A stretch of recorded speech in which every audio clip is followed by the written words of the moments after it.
Ang kwentong ito ay halaw sa tunay na kaganapan. Patungkol ito sa isang lugar na minsang binalot ng takot dahil sa pag-atake ng mga aswang. Itong lugar na ito ay sinadyang palitan ng pangalan upang itago ang tunay nitong pagkakakilanlan. Tahimik ang naging buhay ng mga taga San Fernando. Nagtutulungan ng mga tao roon at ni isang beses walang naganap na hidwaan sa pagitan nila. May tuturing na isang perpektong lugar upang tirhan ng mga taong ang nais ay kapayapaan. Naninirahan din sa nasabing baryo si Tandang Masyong na isang matandang binata. Mas pinili niya ang manatili sa ganoong sitwasyon dahil nais niyang mamuhay ng walang ibang iniisip. Pagtitinda ng mga gulay sa palengke ang ikinabubuhay na matanda. Marami rin siyang kakilala sa bayan, kaya hindi siya nahihirapang ilako ang kanyang mga paninda. Nagsimula lamang dumating ang manakanakang sigalot sa baryo ng San Fernando nang minsang masaksihan ng mga tao ang isang kometa na parang walis ang anyo. Ayon kasi sa mga haka-haka nila, kapag kaganon, tsak na winawalis din daw ang swerte sa buong mundo. Subalit kahit na ganon, nanatili sa kanyang payak at masayang buhay si Tandang Masyong. Isang beses, habang abala siya sa pagbabayo ng palay niyang sasaingin pa niya para sa hapunan, napansin niya ang 5 kalalakihang naglalakad. Pansin niya ring may hilang kalabaw ang mga yon at kilala pa niya kung sino ang may-ari ng hayop na hila ng kalalakihan. Sino naman ang mga yan? Mukhang dayo lang sila sa San Fernando Pinagbili na siguro ni Igme ang kanyang kalabaw. Matingnan nga kung sino sila. Dahil medyo malabo na ang paningin ng matanda, nagpasya siyang iwan na muna ang palay na kanyang binabayo. Dala ang kanyang tungkod. Marahan niyang binaybay ang daan. Naging maingat siya sa kanyang paglalakad. Habang humakbang siya at nakamasid sa kalalakihan, nagkaroon siya ng kakaibang kutob. Bakit kaya hindi man lang sila dumaan sa tamang landas? Tanong pa ng matanda sa kanyang sarili. Ipinagpatuloy niya ang kanyang paglalakad hanggang sa makarating ang mga kalalakihan sa sapa. Agad na napansin ni Tandang Masyong na nagmamadali sila na makapunta sa kabilang pampang. Kaya napasigaw siya kahit na hindi pa siya sigurado. Magnanakaw! May magnanakaw dito! Ninakaw ang kalabaw ni Igme! Dahil sa lakas ng kanyang pagsigaw, naalarma ang mga tao. Marami ang mga kalalakihang humabol sa 5 magnanakaw. Pagkalapit nila kay Tandang Masyong, agad siyang nagtanong. Sigurado ka ba, Tandang Masyong? Saan sila patungo? Tanong ng isang lalaking kanayo ng matanda. Hindi naman nagdalawang isip si Tandang Masyong na ituro ang direksyon na tinahak ng mga kalalakihang yon. Nang magsimula ng habulin ng mga lalaki ang 5 magnanakaw, umalis na rin doon ang matanda at bumalik sa kanyang bahay. Pagkabalik ni Tandang Masyong, ipinagpatuloy niya ang kanyang pagbabayo ng palay hanggang sa magawa niyang tapusin yon. Papasok na sana siya sa loob ng bahay niya para magsaing, pero nakita niya ang mga kalalakihan na naglalakad habang hila ang kalabaw. Bakit kaya hindi man lang nila kasama yung mga magnanakaw na yon? Tanong niya sa kanyang sarili. Bunsod ng kanyang pagnanais na malaman ang nangyari, lumapit siya sa mga kalalakihang yon at nagtanong. Abay, bakit kalabaw lang ang dala ninyo? Nasaan naman napunta yung mga magnanakaw na yon? Umiling agad ang kalalakihan. Ang isa sa kanila ay nagsalita. Nakatakas po. Iniwan lang nila yung kalabaw na ito nang malaman nilang malapit na namin silang mahuli.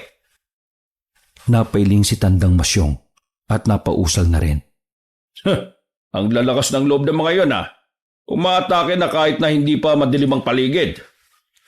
Sumang-ayon ng mga kalalakihan sa itinura ng matanda.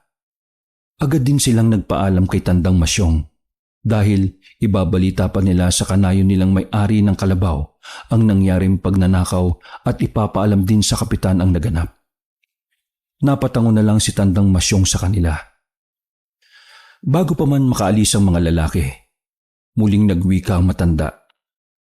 Mas maigi siguro kung magiging alerto tayo. Baka aatake ulit ang mga yon. Kailangang maganda tayo. Sumang-ayon naman sa kanya ang mga kalalakihan at nagsimula na silang maglakad patungo sa barrio hall nila. Noong nakalayo na ang mga kalalakihan, nagpa siyang bumalik sa kanyang bahay ang matanda at itinuloy na ang kanyang pagsasaing. Habang nagsasaing, nagmumuni-muni na rin ang matanda.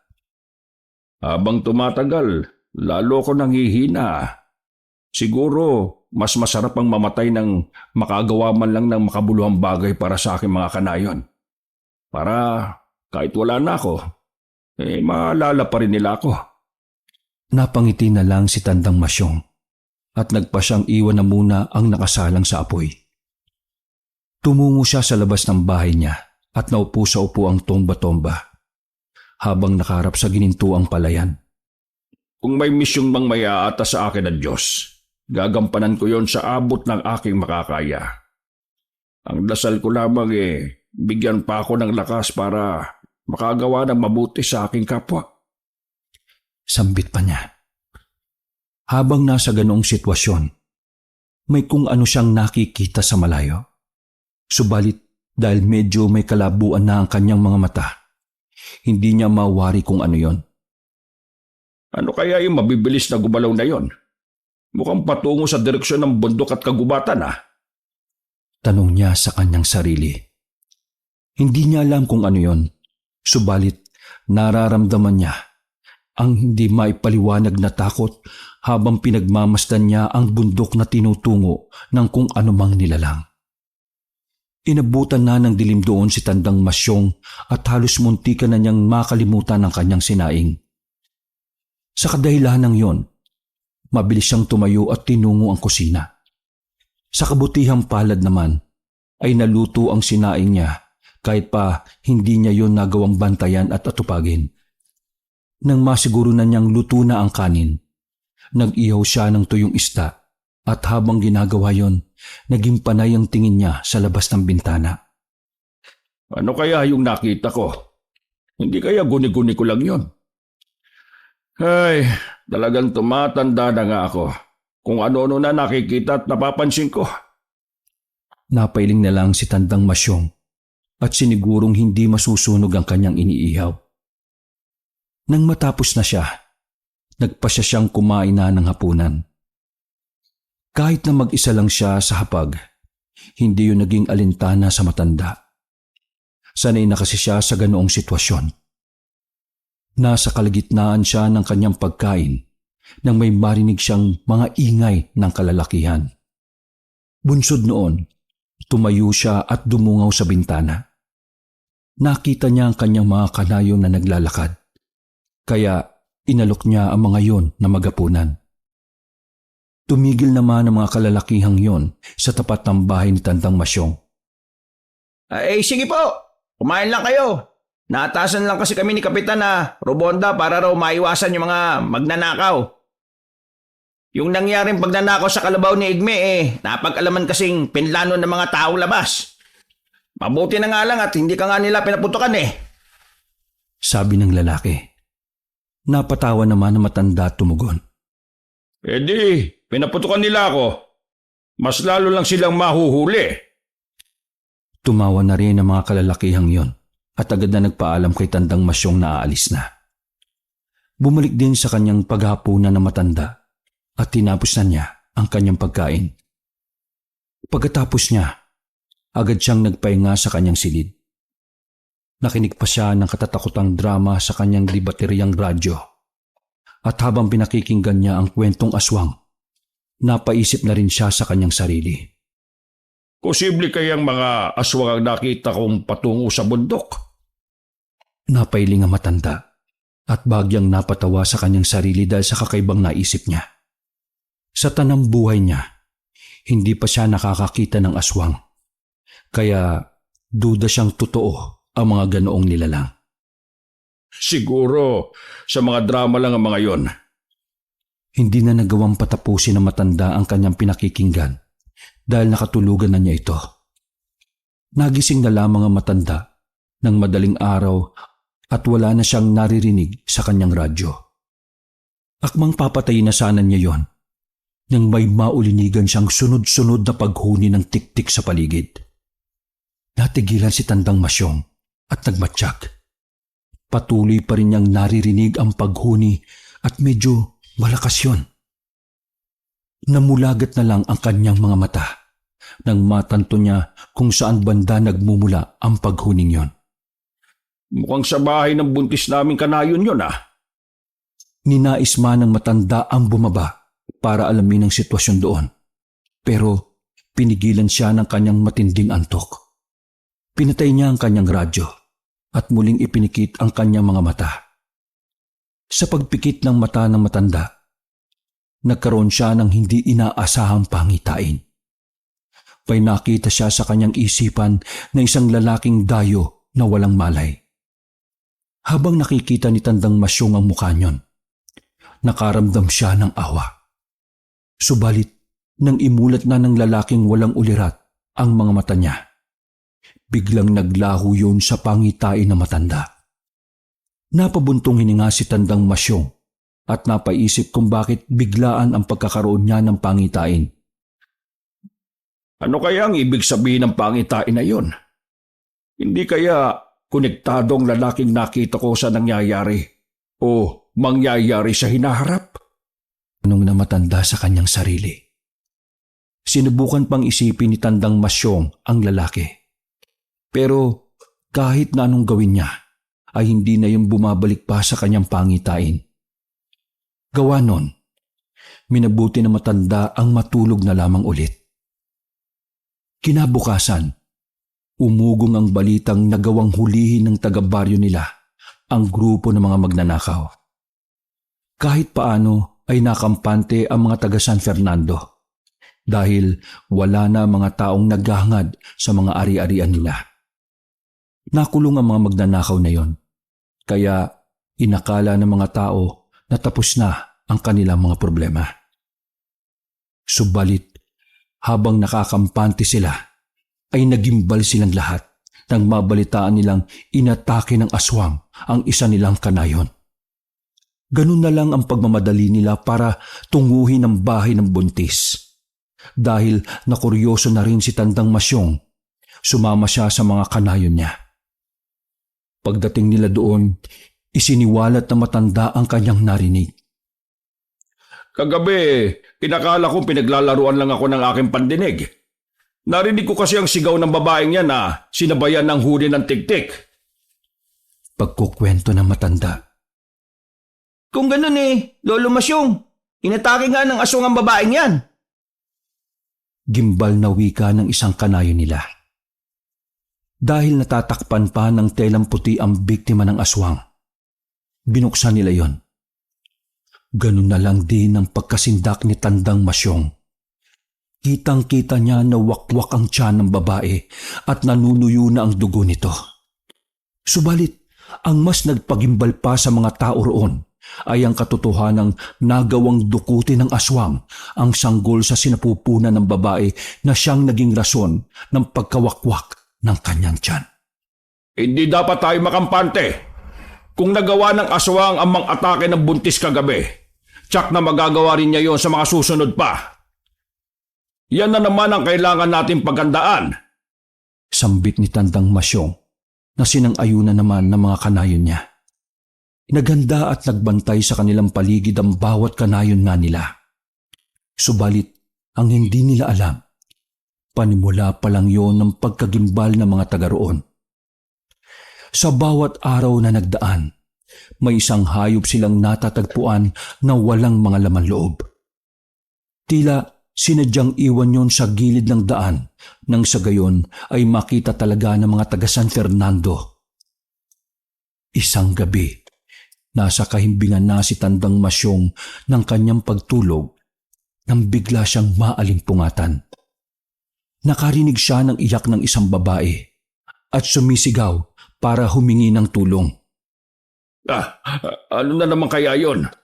Huwag nilang sabihin na pagkatapos ng magnanakaw at aswang eto na naman ang mga taong hayok sa laman ang aatake at maghahasik ng lagim sa San Fernando.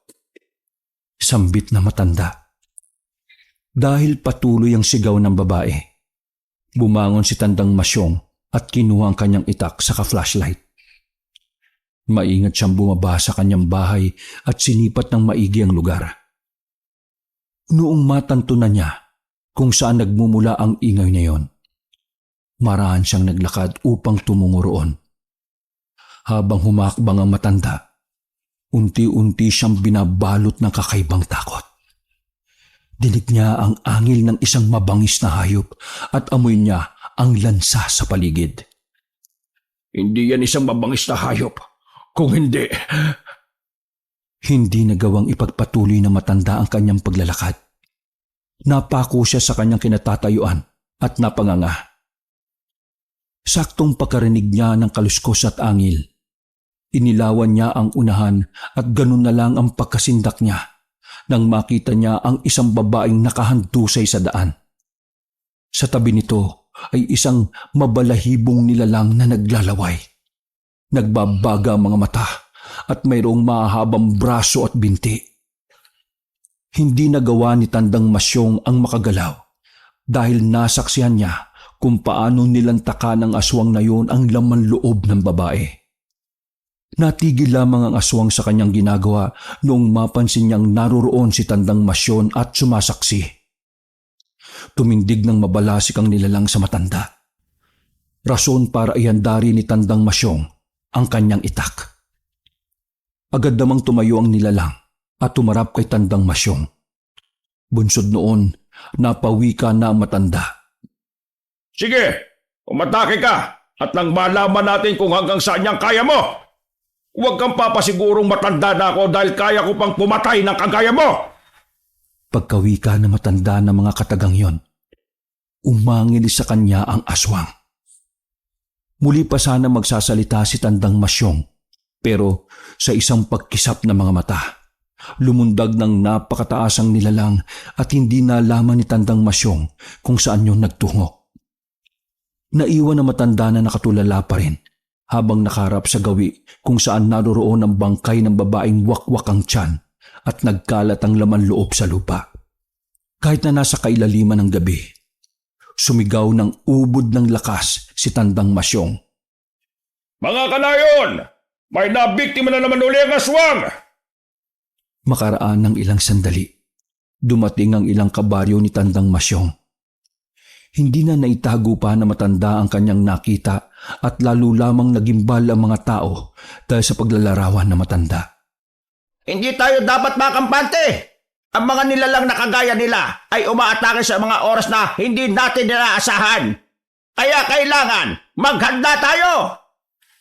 Sambit ng isa nilang kanayon na nanginginig dahil sa matinding takot. Ang mga kagaya nila ay hindi natin dapat katakutan.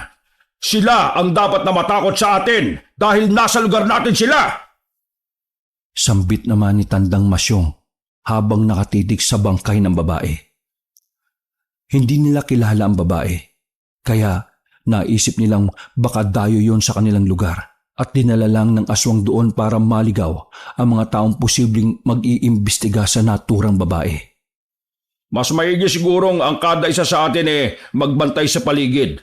Nang sa gayon, masiguro natin ang ating kaligtasan. Suwestyo ni Tandang Masyong. Agad naman pumayag ang mga tao roon upang masiguro nila ang kaligtasan ng kanilang lugar. Inilibing nila ang babae at nagsiuwian na silang lahat. Pagka-uwi ni Tandang Masyong sa kanyang bahay, sinubukan niyang matulog. Subalit, kahit na anong gawin niya, ay hindi siya dinalaw ng antok. Sa kadahilanang yon, nag-isip na lang siya ng mga bagay patungkol sa nangyayari. Habang tumatagal ay parang mas lalong lumalalang sitwasyon dito sa aming baryo . Bakit kaya nagkakaganito? Hindi maarok na matanda ang tunay na dahilan ng unti-unting paglukob ng takot sa mga taga San Fernando. Pinilit ng mga tao ang mamuhay ng normal at sinubukan din nilang kontrolin ang manakanakang pag-atake ng aswang sa kanilang nayon. Kinabukasan, nagulantang ang lahat dahil sa kakaibang nangyayari. Maging si Tandang Masyong ay nag-alangan na rin dahil kahit na tanghaling tapat yon, biglaan ang pagdilim ng paligid. Sinubukan niyang tingalain ng araw at lalo lang din siyang nakaramdam ng pangamba nang makita niyang naglalaho ang araw at unti-unting nagiging kawangis ito ng anino. Duyog sa tanghaling tapat. Hindi maganda ito. Sambit ni Tandang Masyong. Alam niyang isa yung masamang signos sa kung anumang posibleng mangyayari sa hinaharap nila. Gawa ng kanyang pag-aalala, nagpasya siyang pumasok sa kanyang bahay. Subalit, bago pa man siya tuluyang makapasok, naggulat ang matanda nang makita ang kanyang mga kanayo na nagtitipon-tipon habang tinitingala at pinagmamasdan ang kung anumang nangyayari sa araw. Sinubukan niyang sitahin sila at sabihing pumasok, pero baliwala sa mga yun ang kanyang salita. Ipinagpatuloy ng mga tao ang pag-uusisa nila sa duyog na nagaganap. Pagkapasok ni Tandang Masyong sa loob ng kanyang bahay, doon siya lalong kinilabutan. Habang bumabalik sa kanyang isipan ng itsura ng araw, ay nagkakaroon siya ng pangitain. Nagtitilamsikan ng mga dugo sa paligid at ang mga tao ay sumisigaw habang humihingi ng tulong. Bunsod nun, lalo pang nabahala matanda. May kung anong kutob siyang mas lalo pang lalala ang sitwasyon sa kanilang nayon sa darating na araw. Hindi ko dapat pabayaan ang mga tao rito. Kung kailangan kong ibuwis ang buhay ko, gagawin ko. Hindi ako papayag na ubusin at aapin lang kami ng mga nilalang na yan. Sambit ni Tandang Masyong sa sarili habang nakadungaw sa bintana at nakatitig sa mga taong tila nagsasaya sa duyog na nagaganap. Kinagabihan, hindi pa man pumapatak ng 8:00 ang oras, ay nabulabog na ang buong nayon ng San Fernando. Sunod-sunod ang paghuni ng tiktik sa paligid at ang pagaspas ng pakpak ng mga dambuhalang ibon. Nagsitayuan ang mga balahibo sa batok ni Tandang Masyong. Sinubukan niyang sumilip sa labas at napagtanto niyang marami ang mga nilalang na gumagala sa paligid. Alam niya sa kanyang sarili na hindi yun mga kabaryo niya. Kahit marami ang gumagala sa paligid, ay wala man lang siyang naririnig na mga yabag ng paa. Ang mga mayhinang pag-angil ng mga nilalang na animoy mga aso na nag-aagawan sa pagkain, ang tanging nauulinigan niya. Pansin din ni Tandang Masyong ang malansang samyo ng hangin na kumakalat sa buong nayon nila. At parang may kung anong bagay na naroroon na siyang pinagmumulan nun. Ito na nga bang sinasabi ko eh. Tsak na naririto na sila. Hindi maaari ito. Hindi. Sambit niya sa kanyang sarili. Ninais na pigilan ng matanda ang mga nilalang na yon.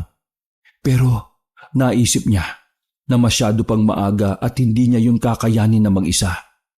Naisip niyang maghintay na lang muna siya ng tamang oras.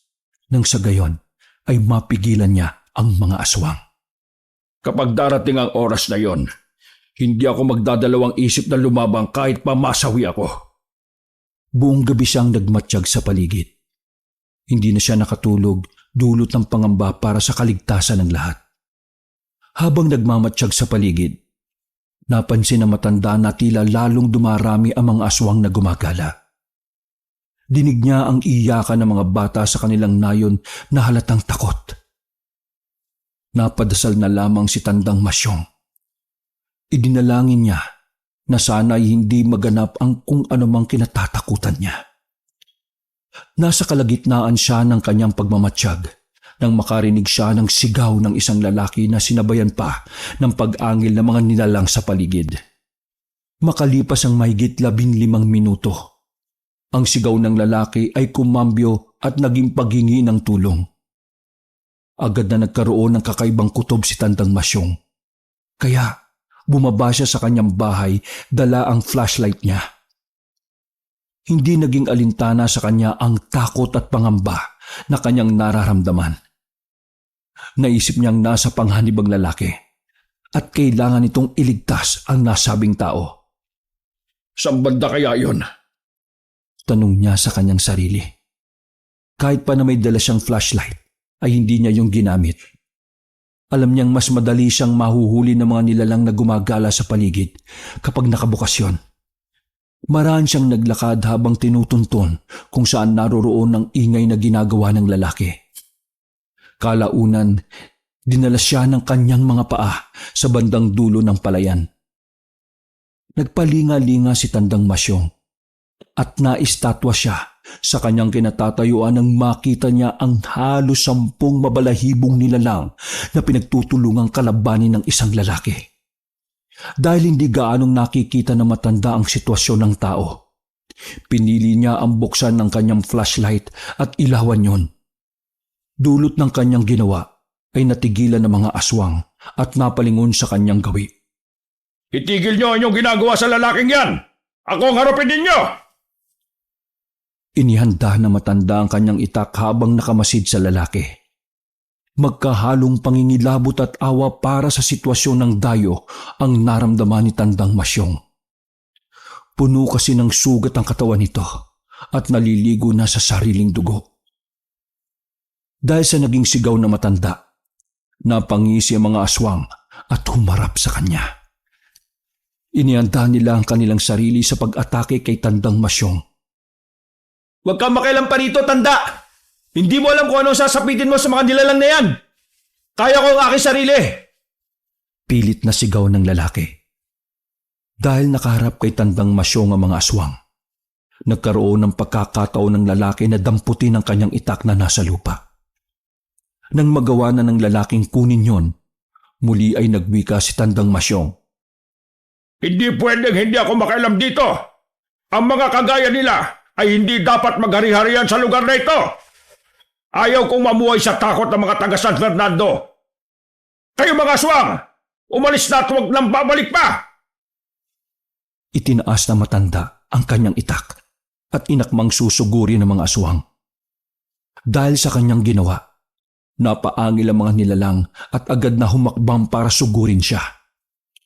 Subalit, nakadalawang hakbang pa lang ang mga nilalang na yon nang mabilis silang inatake ng lalaki. Tinaga nito ang isang aswang at natamaan sa likuran. Dahil sa lakas ng pagkakataga ng lalaki, agad na nabuwal yon. Gawa nun, lumapit ang lalaki at walang pagdadalawang isip na tinaga ang liig nun. Rason para sumirit ang dugo mula sa sugat ng aswang. Pagkakita niya, napalingon ang 9 na mga aswang sa kanya at naging mas mabalasik ang pagtitig nila. Napatras ang lalaki at napawika. Yan ang nararapat sa inyo! Hindi dapat kayo binibigyan ng karapatang mabuhay! Humagikik ang mga aswang at ibinaling ang atensyon nila sa lalaki. Dahil doon, sinubukang agawin ni Tandang Masyong ang kanilang pansin. Harapin ninyo! Iwinasiwas niya ang kanyang itak. Pero naging baliwala yun sa mga aswang. Sa isang pagkisap ng mga mata ng matanda, mabilis na umatake ang mga aswang sa dugo ang lalaki. At muli ay pinagtulungan nila siyang kalmutin at kagatin. Tanging pagsigaw na lang ang nagawa ng tao at agad na nabuwal sa lupa dulot ang pinagsamang puwersa ng mga nilalang. Nung nakita ni Tandang Masyong na halos patay na ng mga aswang ang lalaki, mabilis siyang lumapit sa kanila. Walang takot ng pinagtatataga ang likuran ng mga nilalang hanggang sa tumigil sila sa kanilang ginagawa. Umangil ang mga aswang at tinarap siya. Kasunod nun, tumayo ang aswang at inatake siya. May ilang aswang na sumakal kay Tandang Masyong at ang iba naman ay sinubukan siyang hawakan sa kanyang mga kamay at binti. Pilit na nagpumigla sa matanda habang walang tigil na pinagmumura ang mga yon. Ilang sandali pa, ramdam niyang unti-unti siyang nawawala na ng hangin. Gawa ng pagkakasakal sa kanya ng isang aswang. Magbabayad kayo! Pagbabayaran niyo ang ginawa niyo ito! Hindi kayo magtatagal sa lugar namin! Lilipunin kayo na kung sino mang hindi natatakot sa inyo! Humagikik lang ang mga aswang dahil sa sinabi ng matanda. Sa hindi inaasahan ni Tandang Masyong, nakaramdam siya na matinding kirot sa kanyang tiyan na animoy dinukot ang kanyang laman loob. Pagkatapos ang pangyayaring yon, tuluyang nagdilim ang kanyang paningin hanggang sa mawalan na siya ng malay. Hindi na alam ni Tandang Masyong ang sumunod na nangyari. Napabalikwas na lang siya nang may tumutulong likido sa mukha niya. Noon lang napagtanto na matanda na umuulan pala. Nasa na yung... Bumangon si Tandang Masyong. Sinubukan niyang ilawan ang paligid gamit ang flashlight niya. Subalit, hindi na yun gumagana. Dulot noon, nangapa siya upang alamin kung naroroon pa rin ba ang lalaki sa kanyang pwesto. Lumipas pa ang ilang sandali. Nakarinig ng mahinang pag-ungol ang matanda. Sinubukan niyang tawagin ang lalaki, pero yun pa rin ang ingay na kanyang ginagawa. Toy! Nasaan ka? Hinagilap na matanda ang lalaki at nang mahanap niya yon, ay sinubukan niya itong kausapin. Hindi sumagot sa kanya, pero batid ni Tandang Masyong na buhay pa rin yon. Sige, hindi na muna kita uusisain. Mas maigi kung magagamot mo muna ang iyong mga sugat. Tutulungan kita, basta tulungan mo lang din ang iyong sarili. Kahit na alam niyang mahihirapan siya, inalalayan niya ang lalaki na makatayo. Sa kabutihang palad, kahit na dahan-dahan, sinubukan din ng lalaki ang tumayo sa tulong ng matanda. Nang magawa na niya yon, naglakad sila pauwi sa bahay ng matanda. Walang naging pakialam si Tandang Masyong kung nahihirapan siya.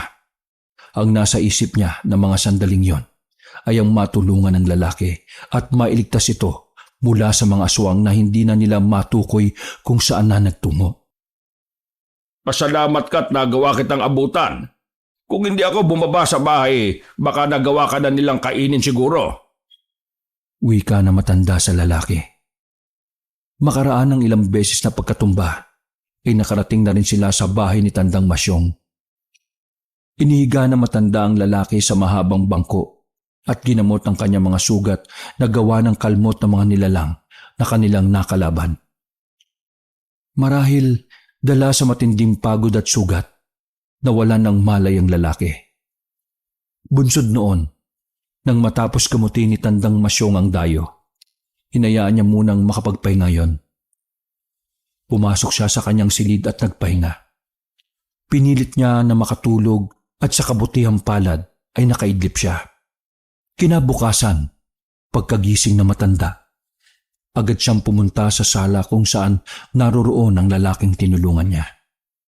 Subalit pagdating niya roon, ganun na lang ang kanyang pagtataka dahil wala na sa mahabang bangko ang lalaki. Oh, saan na kaya nagpunta yon?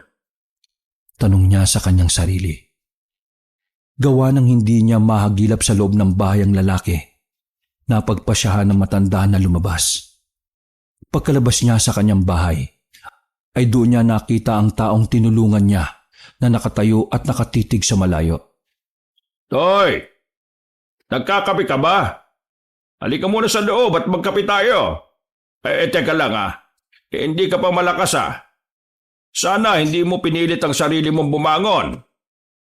Napalingon sa kanya ang lalaki at namulagat na lang ang mga mata ni Tandang Masyong nung makita niyang wala na ang mga galos sa katawan nito.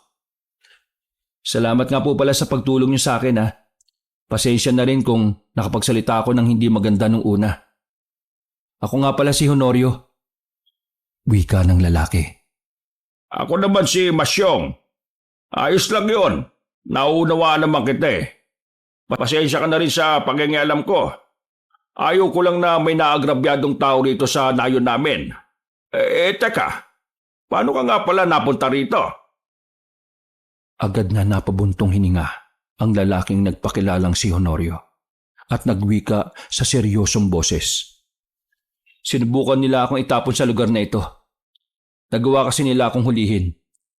Mabuti na nga lang at dumating pa kayo. Dahil kung hindi, baka kung ano na ang pagpapahirap na ginawa nila sa akin.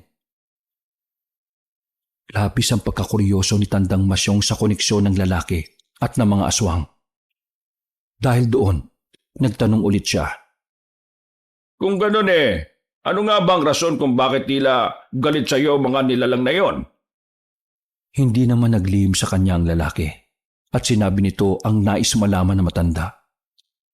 Dahil doon, nalaman na matanda na grabe ang galit ng mga aswang sa lalaki dahil isa ito sa matindi nilang kalaban.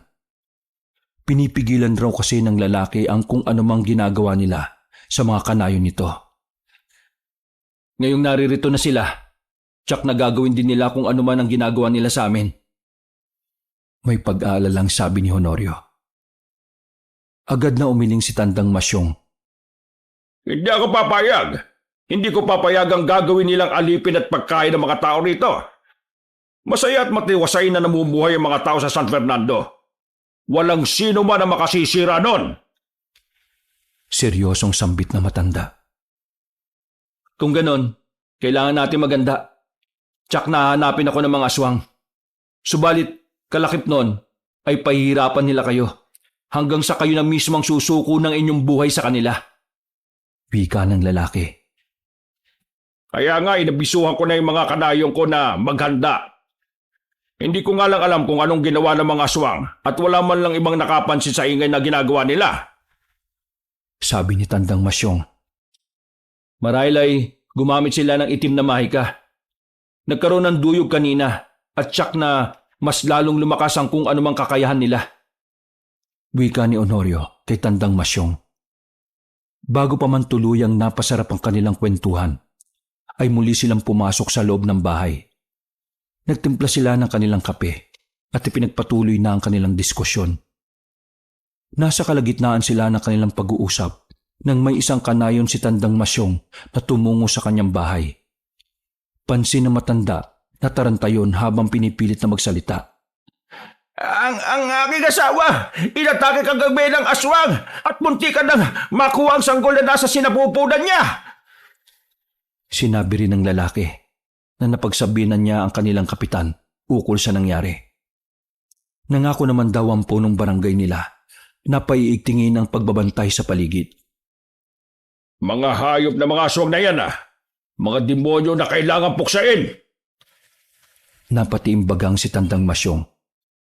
Sige na, umuwi ka muna at lagyan mo ng pangontra ang paligid ng bahay ninyo nang sa gayon hindi madaling mapasok ng aswang. Wika na matanda. Nagpasalamat ang lalaki at bago yun umalis ay napatitik pa sa dayong kasama na matanda. Napangiti na lang sa kanya si Tandang Masyong at tinayaan niyo na umalis sa kanyang bahay. Nung wala na ang kanayon niya ay muling nagwika si Tandang Masyong kay Honorio. Sobra na ang ginagawa ng mga aswang na yan. Ilang araw ko palang nararamdaman ang kanilang presensya. Subalit, mabilis nilang nalulukob ng takot ang isipan ng mga tao rito. Baka sa susunod na araw magulantang na lang ako na patay na at wala nang laman loob ang aking mga kanayon. Matapos sabihin niyo ni Tandang Masyong, ay nakita niyang napakuyom ng kanyang kamay ang lalaki. Dadaan sila sa aking bangkay kapag nagkaganon. Kinakailangan kong puksay ng mga salot na yon. Kung nagawa nilang lipunin ng mga tao sa aming nayon, hindi ko papayagan na gawin din nila yun dito. Nung marinig yun ni Tandang Masyong, ay lalo siyang nagimbal. Nalaman niya na inubos na ng mga aswang ang mga kanayon ni Honorio. Nanginig ang kanyang mga kalamnan sa isiping baka maggasik ng lagim ang mga aswang na yun sa San Fernando sa lalong madaling panahon. Dulot ng pangamba nila sa posibleng pag-atake ng mga aswang kinagabihan. Naganda silang dalawa. Kumuha sila ng mga baging na makabuhay at pinalibot yon sa bakuran ni Tandang Masyong. Nag-imbak din sila ng mga tuyong dahon na siyang gagamitin nila sa paggawa ng siga kinagabihan. Kumuha rin sila ng mga kawayan at pinatulis ang dulo, saka ipinwesto sa paligid ng bahay na matanda. Tingnan lang natin kung magagawa pa nilang makapasok sa bakuran ngayong gabi. Magbabantay tayo sa paligid. Kung talagang ikaw ang pakay nila, ay aatake sila rito. Subalit kapag ang mga kanayong ko naman, guguluhin nila ang bawat kabahayan dito sa aming baryo. Napatangulang kay Tandang Masyong ang lalaki at tinulungan ito sa kung anumang ginagawa niya. Pagsapit pa lang ng 6:00, Naghanda ng dalawa. Nagmatsyag sila sa paligid ng sa gayon ay mabatid nila kung may paparating na panganib. Pareho silang may hawak na itak at panay ang dungaw sa bintana na nakaawang ng bahagya. Sa tingin mo aatake sila ngayong gabi? Tanong ni Tandang Masyong sa lalaking kasama niya. Hindi ko po alam, pero sa palagay ko, hindi nila papayagang mabuhay pa ako. Maswerte lang ako nung nakaraang gabi dahil nagawa mo akong iligtas sa kanila. Sambit ni Honorio. Kung gayon, hindi dapat tayo makampante. Baka sa hindi natin malaman nasa paligid na pala sila at inaabangan ng mga ginagawa natin. Muling saad ni Tandang Masyong. Tumango ang lalaki. Muli pa sana siya magsasalita, subalit biglaan ang pag-alingaso ng malansang amoy sa paligid. Alam nilang pareho na hindi lang yun lansa ng dugo o kung anuman. Tsak na may mga asong napaparating. Hindi magiging ganito kalansa ang hangin kung hindi sila marami. Saad ni Tandang Masyong. Ang ingay sa paligid ay unti-unting lumalakas na animoy may paparating na kung anumang panganib. Pakiramdam nila ay may dilubyo ng paparating. Parehong nakaramdam ng kaba si Tandang Masyong at Honorio. Subalit sa halip na magmukmok ay nagpasya ang dalawa na lumabas sa bahay. Pagkalabas nila, hindi na sila nagdalawang isip pa at sinindihan ang mga inipon nilang tuyong dahon.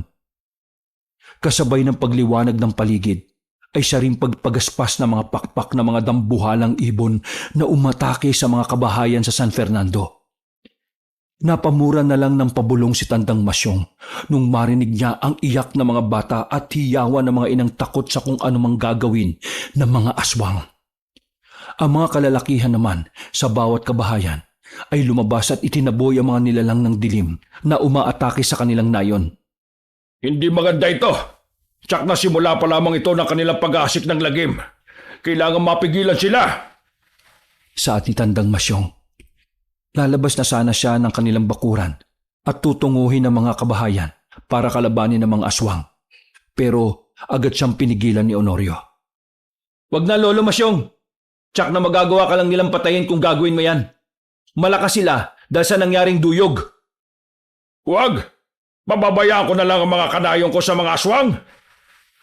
Napalingon si Tandang Masyong at napakunotang noo. Hindi lang ibig ko pong sabihin. Ang nais kong iparating ay may araw rin ang mga aswang na yan. Subalit hindi ngayon. Palalampasin lang natin ang pagbago ng buwan. Sa ganoong paraan ay bagya silang manghihina. Paliwanag ng lalaki sa matanda. Wala nang nagawa si Tandang Masyong. Tumango na lamang siya kay Honorio at nagbatsyag sa paligid habang unti-unting inaatake ng mga aswang ang nayon niya. Ang bahay lamang na matanda, ang tanging bahay na hindi narating ng mga nilalang. Matagal ko na silang pinagsabihan na maganda. Pero ang titigas sa mga ulo nila. Ayan tuloy. Sana man lang hindi sila magawang sakta ng mga aswang. Sabi ni Tandang Masyong. Habang nasa ganoong sitwasyon sila, may lumapag na isang dambuhalang ibon sa tapat ng bakuran ni Tandang Masyong. Parehong napamurang dalawang lalaki nang makita nilang nagbabaga mga mata ng nasabing nilalang. At ang pakpak nito ay halos 2 dipa ang lapad. Huwag kang magkakamali. Sa oras na subukin mong pumasok, titiyakin namin magiging abo ka. Sambit ni Honorio. Habang kinukuha ang kawayang pinatulis nila ang dulo. Humuni ang nasabing ibon ng napakalakas. Dahil doon, nagwika na rin si Tandang Masyong. Hindi ako papayag na kunin yung lalaking ito. Ngayong nasa pamamahay ko siya, poprotektahan ko siya kahit mabuhay ko ang kapalit. Hindi niyo magagawang lipunin at talipinin ng mga taga San Fernando. Kami mismo ang pipigil sa binabalak ninyo. Pagkatapos magwika na matanda, umatungal ang aswang na yon. Nagkaroon ng kutob ang 2 lalaki na marahil ay tinatawag ng aswang ang kanyang mga kasama. Dahil doon, walang pagdadalawang isip nilang sinibat yon gamit ang kawayang may matulis na dulo. Natamaan ang nilalang sa bandang dibdib at agad na nabuwal sa kung saan siya nakapwesto.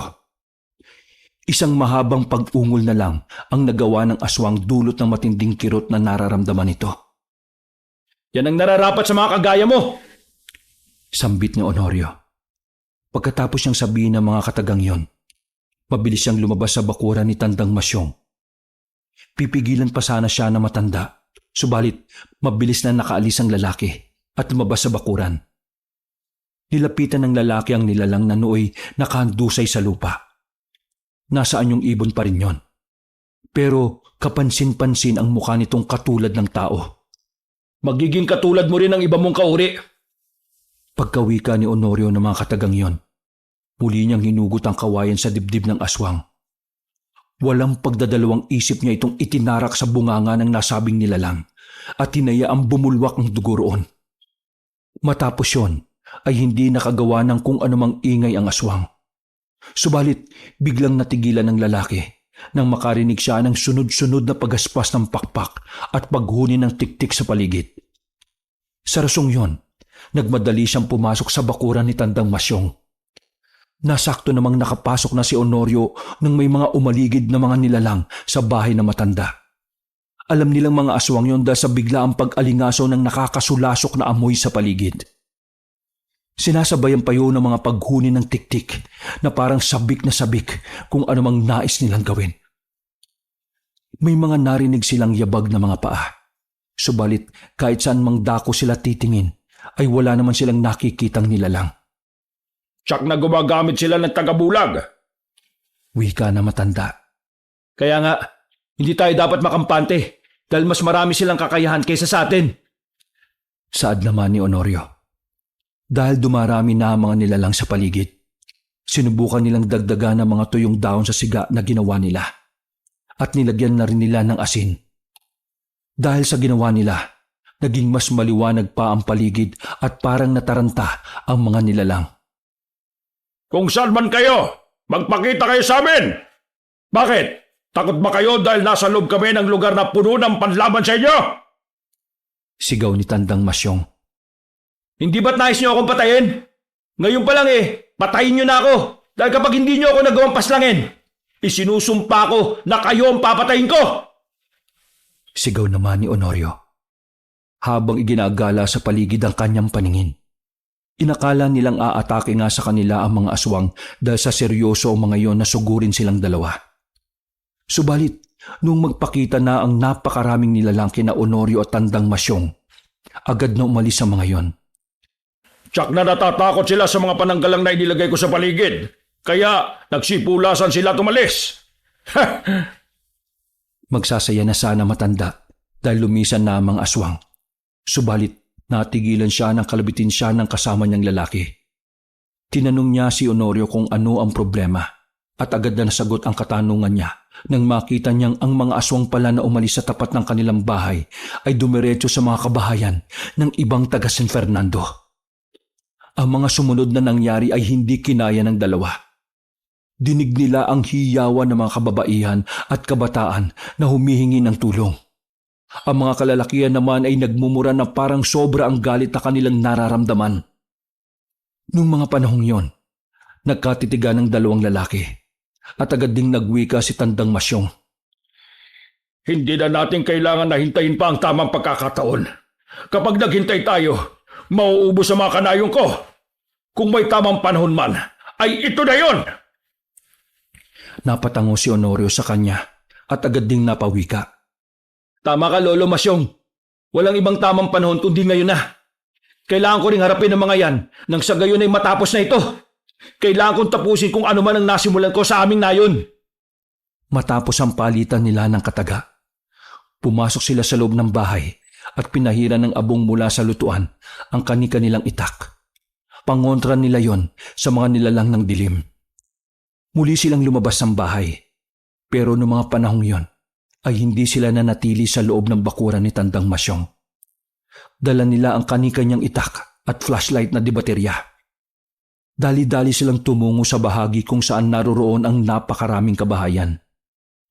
Malayo pa lang silang dalawa ay dinig na nila ang hiyawan ng mga taong nagmamakaawa at humihingi ng tulong.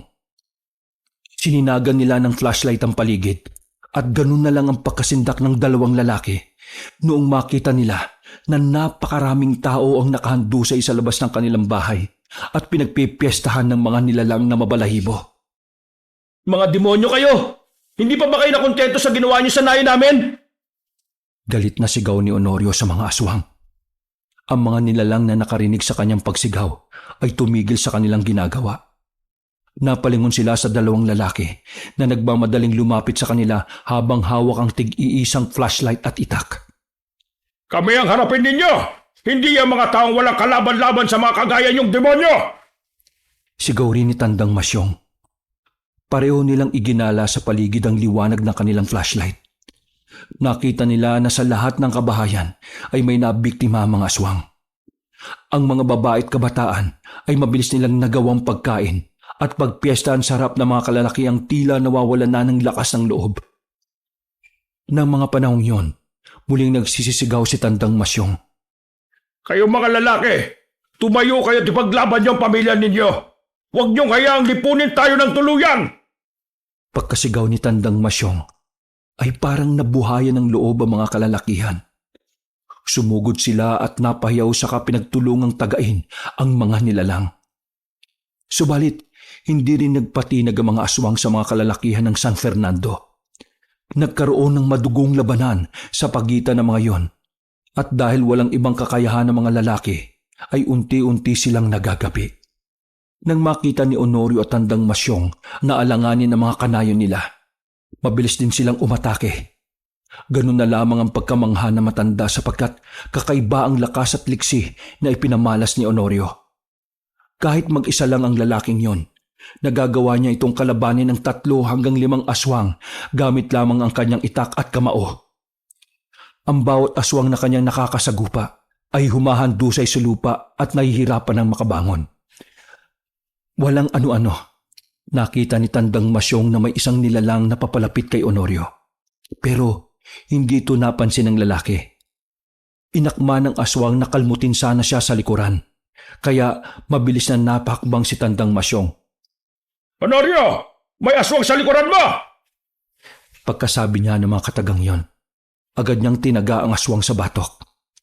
Sakto namang napalingon si Honorio at nakita niya ang aswang na unti-unti nang nabubuwal sa lupa. Dahil doon, agad niyang sinipa yon hanggang sa tumilapon. Pagbagsak ng nilalang, agad na humiwalay ang kanyang ulo sa katawan nito. Hindi makapaniwala si Tandang Masyong sa nasaksihan niya, pero nanatiling tikom ang kanyang mga bibig.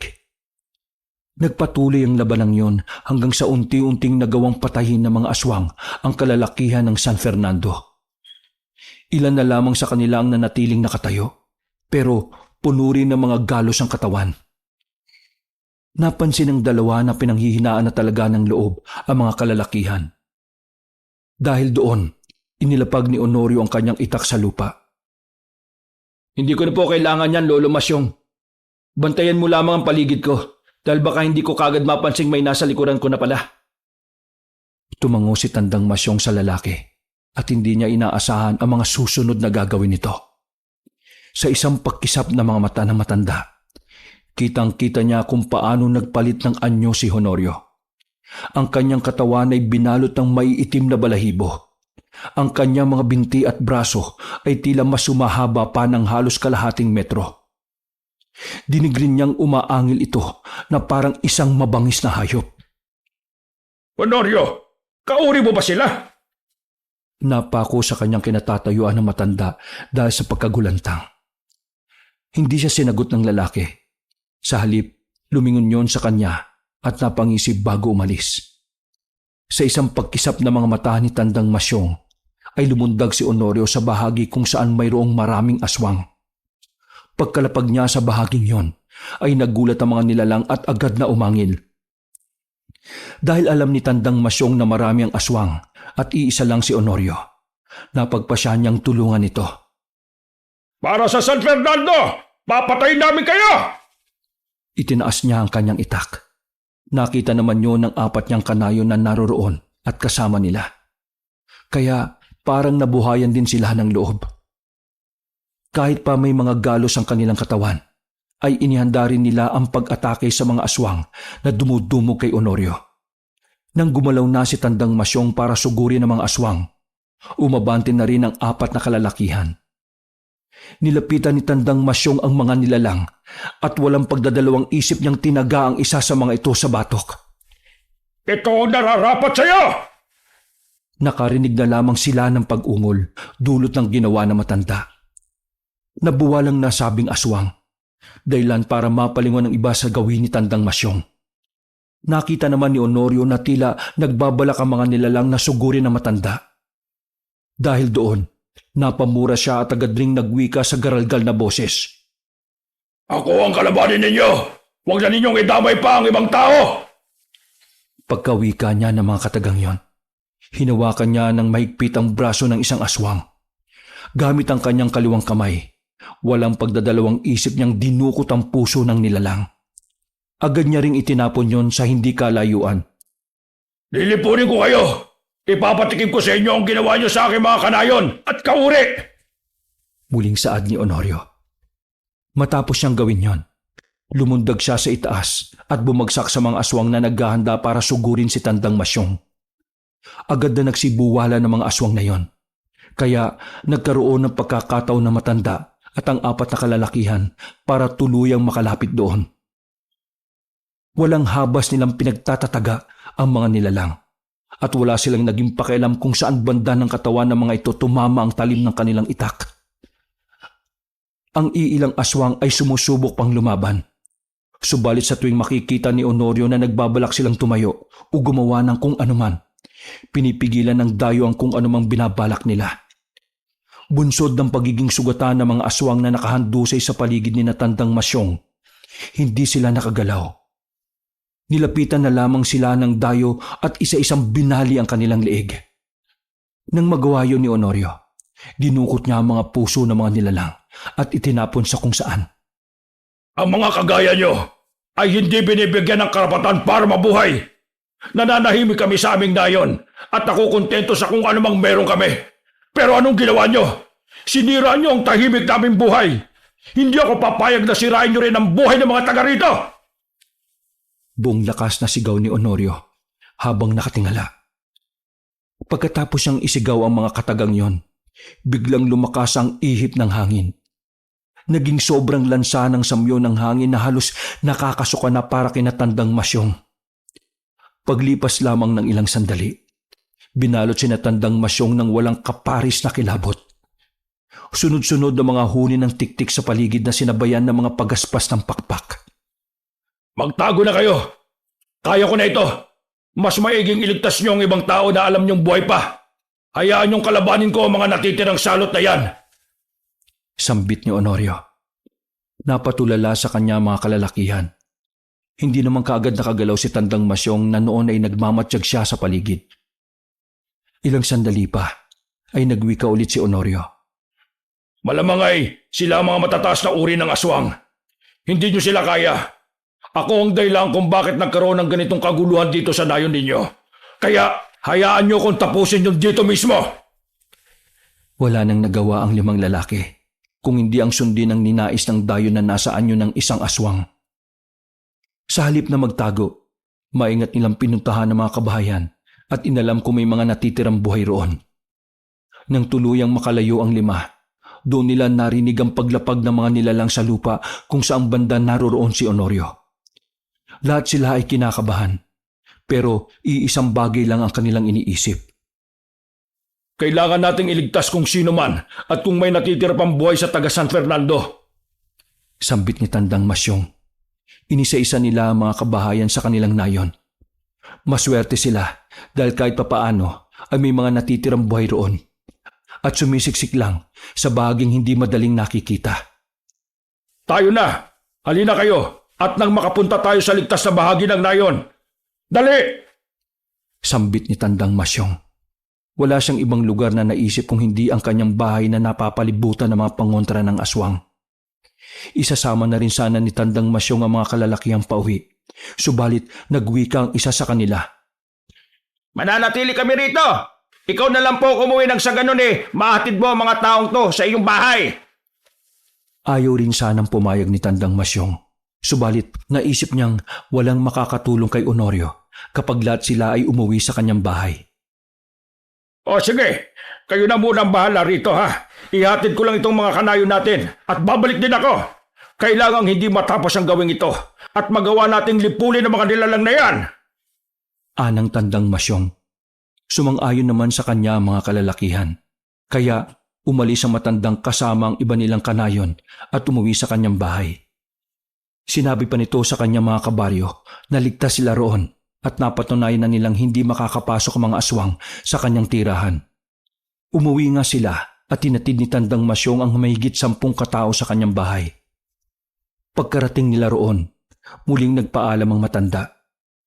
Huwag kayong lalabas ng bahay hanggang hindi dumarating ang umaga. Manatili kayo sa loob ng sa gayon ay maging ligtas kayo. Naintindihan nyo? Babalikan ko ang ating mga kanayon. Sa oras na hindi kami makabalik, ay alam nyo na kung ano ang naging kapalaran namin. Saad pa nito at tuluyang bumaba sa kanyang bahay. Naisipan ni Tandang Masyong na dalhin ng 3 kawayang may matutulis na dulo. Alam niyang may maitutulong yon sa pakikipaglaban niya sa aswang. Malayo pa lamang ang matanda, dinig niya ang mga angil ng nilalang at sigawan ng mga lalaki. Tsak na naglalaban na sila. Binilisan niya ang kanyang paglalakad hanggang sa matanaw na nga niya si Honorio na pinagtutulungan ng 2 aswang. Ang mga kalalakihan ng mga kanayon niya ay nakahandusay na sa lupa habang pilit na nilalabanan ng mga aswang na umiibabaw sa kanila. Mga demonyo kayo! Sigaw ni Tandang Masyong at bumelo siya. Hawak niya sa isang kamay ang isang kawayang sibat. Noong magawa na niyang makabuelo, sinakto niyang hindi matatamaan ang isa nilang kanayon kapag sinipat niya ang aswang. Napamura na lamang ang matanda at natuwa nang nagawa niyang tamaan ang aswang. Huwag niyong kalabanin sila! Ako ang harapin ninyo! Sigaw ni Tandang Masyong. Napalingon sa kanya at galit na ang mga aswang. Agad na umalis ang mga yon sa ibabaw ng kalalakihan. Nang mga sandaling yon ay muling bumelo si Tandang Masyong at itinapon din ang 2 sibat. Dahilan para tumarak yon sa dibdib ng 2 pang aswang. Ha! Hindi pa ako nagbiminti sa sibat ha! Pagsigaw ni Tandang Masyong, mabilis siyang inatake ng isang aswang. Sa isang pagkisap ng mata na matanda ay nasa harapan na niya ito at halos sasagpangin na siya. Pero naging mabilis ang kanyang paggalaw at buong lakas na hinato ng itak ang liig ng nilalang. Naging dahilan yon para mapugutan agad ng ulo ang aswang. Huwag kayong pagagapi sa kanila! Kahit na mas mataas na uri sila ng aswang, hindi nila tayo kaya! Sigaw ni Tandang Masyong. At sinabi sa kanyang mga kasamahan na tingnan ang nangyari sa aswang na pinugutan niya ng ulo. Nakita yun ng 3 aswang na nagtutulong-tulong para kalabanin si Honorio. Gawa nun, napaangil sila at iniwan si Honorio na nakahandusay sa lupa. Saka sinugod ang matanda. Sige, ali kayo! Sigaw ni Tandang Masyong at iwinasiwas pa sa kanyang harapan ang itak niya. Nakita ni Honorio na papasugod na ang mga aswang sa matanda. Kaya napasigaw siya. Ang mga mahihina lang ang kaya ninyo! 3 na kayo pero hindi nyo pa rin ako magawang patayin! Ngayon, tingnan natin kung hanggang saan ang kakayahan ninyo! Saktong paggalaw ng mga aswang upang sagpangin si Tandang Masyong, nilundag sila ng aswang na si Honorio at hinawakan niya sa gulugod ang 2 aswang. Ito ang nararapat sa inyo! Matapos niyang isigaw ang mga katagang yon, walang pagdadalawang isip at buong lakas niyang hinugot ang mga gulugod nila. Tanging pag-ungol na lang ang nagawa ng mga aswang at pareho silang napatingala sa langit na animoy hindi nila inaasahan ang gagawin ni Honorio. Pagkahiwalay ng kanilang gulugod sa likuran nila, ay siya rin pagbagsak nila sa lupa. Nakita yun ng isang aswang, kaya muli niyang ibinalik ang kanyang pansin kay Honorio. Umangil yun ng napakalakas at sa harapan mismo ni Tandang Masyong, nagpalit yun ng anyo sa isang malaki at nakakatakot na aso. Huwag kang magpapatalo sa kanya, Honorio! Patayin mo ang nilalang na yan! Pagkawika ni Tandang Masyong, nakita niya na may marka ang nasabing aswang. Gagawin ko ang lahat para mapatayan ang kanilang pinuno! Sabi naman ni Honorio sa garalgal na boses. Magsasalita pa sana siya, pero mabilis na lumundag sa kanya ang dambuhalang aso at sinubukan siya nitong kagatin. Hindi naman nagpatalo si Honorio. Buong lakas niyang sinakalang pinuno ng mga aswang. Habang pinipilit na ilayo ang bunganga nito sa kanyang liig, ilang sandali pa'y nagawa na ng dayo ang kanyang binabalak. Inakala nila na wala nang magagawa ang pinuno ng mga aswang.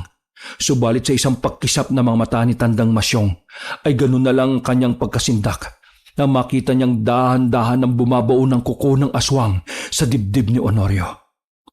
Agad na naisip ng matanda na balak ng pinuno ng mga aswang na dukutin ang puso ni Honorio. Dahil doon, mabilis siyang lumapit at tinagayon sa likuran. Ganun na lamang ang pagkamulagat ng mga mata ng matanda na makita niyang hindi man lang tinablan ng kanyang itak ang aswang. Demonyo ka nga! Hindi ka tinatablan ng aking itak! Pero titiyakin kong mamamatay ka dito sa aming dayon! Matapos sabihin ni Tandang Masyong ang mga katagang yon, nilingon siya ng aswang at inangilan. Habang nakatitig pa sa matanda ang nasabing nilalang, naglalawayo ng malapot. Bunsod ng pagkawala ng atensyon ng pinuno ng aswang kay Honorio, hindi nito nasubaybayan ang kung anumang galaw ng lalaki. Habang nakamba ang pinuno ng mga aswang upang dukutin ang puso ni Honorio, dahan-dahan namang inilapit ng lalaki ang kanyang daliri sa liig ng nasabing aswang. Saktong pagkalingon ng nilalang na nasa ibabaw ni Honorio, tumarak ang daliri ng lalaki sa liig ng aswang. Bumulwak ang dugo roon, pero naging baliwala yun sa pinuno ng mga aswang. Nakita yun ni Tandang Masyong, kaya napamura siya at muli ay sinubukan niyang tagain ang nilalang. Subalit sa hindi inaasahan, ay nagawang hawakan ng pinuno ng mga aswang ang itak na matanda. Sa isang iglap, ibinilibag nito si Tandang Masyong, dahilan para mapasigaw ang matanda. Tumilapon sa hindi kalayuan si Tandang Masyong. Mabuti na lang at nagawa siyang alalayan ng kasama niyang kalalakihan. Muli pa sana siyang susugod para tulungan si Honorio, pero pinigilan siya ng kanyang mga kasama. Hayaan na muna natin ang dayong yan sa pakikipaglaban! Huwag mong isugal ang buhay mo! Dahil kaya naman ni Honorio ang kalaban niya, oh! Sabi ng isang lalaki. Napatitig si Tandang Masyong kay Honorio habang nakikipaglaban sa pinuno ng mga aswang. Nang mga sandaling yon, ay nakatayo na silang pareho at naghahanda para atakihin ang bawat isa. Sa isang pagkisap ng mga mata ni Tandang Masyong, ay nakita niyang parehong napalundag si Honorio at ang pinuno ng mga aswang. Sige, Honorio! Patayin mo ang aswang na yan! Ipagiganti mo ang mga kanayon mo, pati na rin ang mga taga San Fernando! Sigaw na matanda. Bunsod sa pagsigaw ni Tandang Masyong, napalingon ang pinuno ng mga aswang at ipinakita pa nito ang kanyang pangil. Dahil sa ginawa niya, nagkaroon ulit ng pagkakataon si Honorio at mabilis na sinakalang pinuno ng mga aswang. Buong lakas niyang ibinagsak yon sa lupa. At pagkatapos ay inibabawan. Walang habas siyang pinagkakakalmot ang nilalang sa dibdib. Nang mga panahong yon, dahil sa kakaibang liksi at lakas ni Honorio, nagawa niyang sugatan ang pinuno ng mga aswang. Pilit mang lumalaban ang aswang kay Honorio, pero halos hindi na ito magawa sapagkat nasa ilalim siya ng kanyang kalaban. Nung makita ni Tandang Masyong na halos hindi na makagalaw ang pinuno ng mga aswang, nilapitan nila si Honorio at siniguradong nagagawa nitong saktan ng nilalang. Sige, patayin mo na lamang yan! Nang sa gayon ay hindi na makapaggasik ng lagim sa ibang lugar! Sambit ni Tandang Masyong kay Honorio. Dahil sa tinura na matanda, nilingon siya ng pinuno ng mga aswang. Umangil yun ng napakalakas at buong lakas na ibinalibag si Honorio. Tumilapo naman sa hindi kalayuan ng dayo, kaya nagkaroon ng panahon ng pinuno ng mga aswang para makatayo. Naging mabilis ang paggalaw nito. Maya-maya lang ay nasa harapan na siya ni Tandang Masyong. Naging mabilis ang paggalaw nito. At sa isang pagkisap ng mga mata ni Tandang Masyong ay nasa harapan na nila ang nasabing nilalang. Mabalasik siyang tinititigan nito at bago pa man makaatras ay sinakal na si Tandang Masyong ng pinuno ng mga aswang. Kahit anong gawin mo, hindi ka na makakaligtas! Mapatay mo man ako, dito ka na rin mamamatay! Pahirap ang sambit na matanda. Iniangat ng pinuno ng mga aswang si Tandang Masyong at buong lakas na itinapon sa mga kalalakihang kanayon niya. Dulot ng ginawa niya nabuwal silang lahat sa lupa. Lulundag pa sana ang nilalang upang sugurin si Natandang Masyong, pero natigilan yun nang makarinig siya ng angil sa likuran niya. Walang iba yon kung hindi si Honorio na nooy mabalasik ding nakatitig sa kanya. Hindi na nagawa ng pinuno ng mga aswang na lundagin pa si Tandang Masyong. Sinakal siya mula sa likuran ni Honorio at pagkatapos ay ibinalibag. Bago pa man makatayo ang nilalang, nilundag na siya ni Honorio at dinukot ang mga mata nito pagkatapos ay kinain. Tingnan natin kung kakayanin mo pang makalaban kung wala ka nang nakikita. Garalgal na wika ni Honorio. Sinubukan siyang kalmutin ng pinuno ng mga aswang pero napatras si Honorio at inapakan yon sa kanyang dibdib. Umangil ang nilalang at tumayo. Nagpalinga-linga siya habang sumisinghot sa paligid. Nung mga panahong yon, naging mabilis ang paggalaw ni Honorio at pinagkakakalmot niya ang pinuno ng mga aswang habang umaaligid dito. Walang naging pakialam si Honorio sa kung anumang bahagi ng katawan ng nilalang ang kanyang nasusugatan. Kalaunan, tumigil siya sa tapat ng nilalang at nagwika ulit. Ngayon, matitikman mo ang ganti ng kauri mong tinraidor ninyo.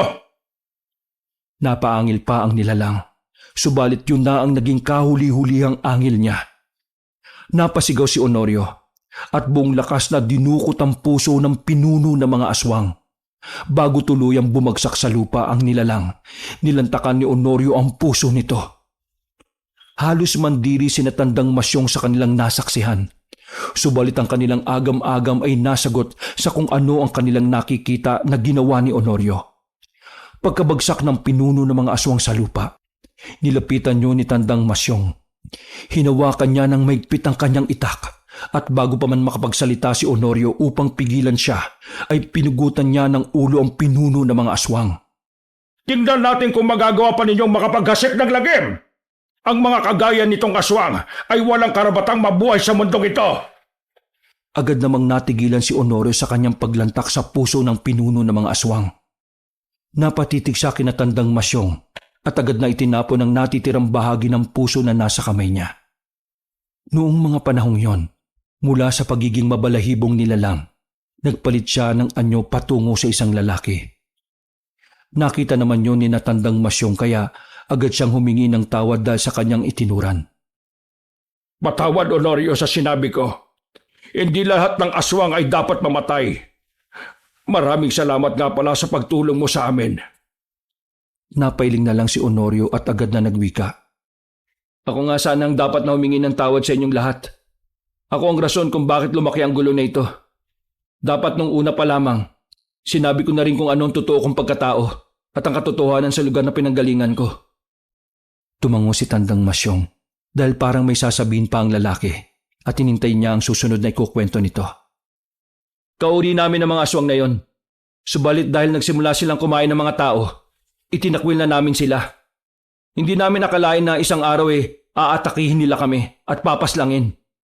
Ako lang ang natira sa aming mga angkan at ang araw na ito ay ang unang beses kong matikman ang puso na kagaya kong aswang. Sabi ni Honorio kay Tandang Masyong. Kung gayon kaya mo rin palang pumatay ng mga tao. Hindi rin pala kami totoong ligtas sa'yo. Wika ng isang lalaki na kasama nila. Agad namang sinitayo ni Tandang Masyong. Magdahan-dahan ka sa pananalita mo. Alalahanin mo, kung hindi dahil kay Honorio, malamang naubos na tayong lahat dito. Mariing wika ni Tandang Masyong. Napailing pa ang matanda at tinapik sa likuran si Honorio na may mga bakas pa ng dugo. Agad namang humingi ng tawad ang lalaki at nagsimula na silang umuwi sa bahay ni Tandang Masyong. Nang naroon na sila, naabutan nila ang mga taong natatakot dahil sa nangyari sa kanilang nayon. Aalis na sana si Honorio subalit pinigilan siya ni Tandang Masyong at sinabihang doon na magpalipas ng gabi at kung hanggang kailan niya nais manatili. Hindi naman umimik ang lalaki sa tinura ng matanda. Kinabukasan ay nilinis nila ang buong San Fernando. Inilibing nila ang mga bangkay ng kanilang kanayon at sinunog naman ang mga bangkay ng aswang na naroroon. Nagsimula silang muli at dahil sa presensya ni Honorio, kahit papaano ay nagkaroon na ulit ng katahimikan ng San Fernando. Kahit papaano, ay nagkaroon na ulit ng katahimikan ang San Fernando. Hanggang sa tuluyang pumanaw si Tandang Masyong ay kasama niya sa kanyang bahay si Honorio. Tinuring niya itong parang anak. Dahil sa pagiging aswang nga ng lalaki, ay napagpasya nilang mag-alaga na lamang ng mga hayop nang sa gayon ay maging pagkain ito sa tuwing nakakaramdam siya ng kakaibang gutom. Alam naman yon ng mga kanayon nila, pero madalas na naaalala nila ang sinabi ni Tandang Masyong sa kanila, ang kabutiang nagawa ng dayong aswang sa kanilang nayon. Wakas.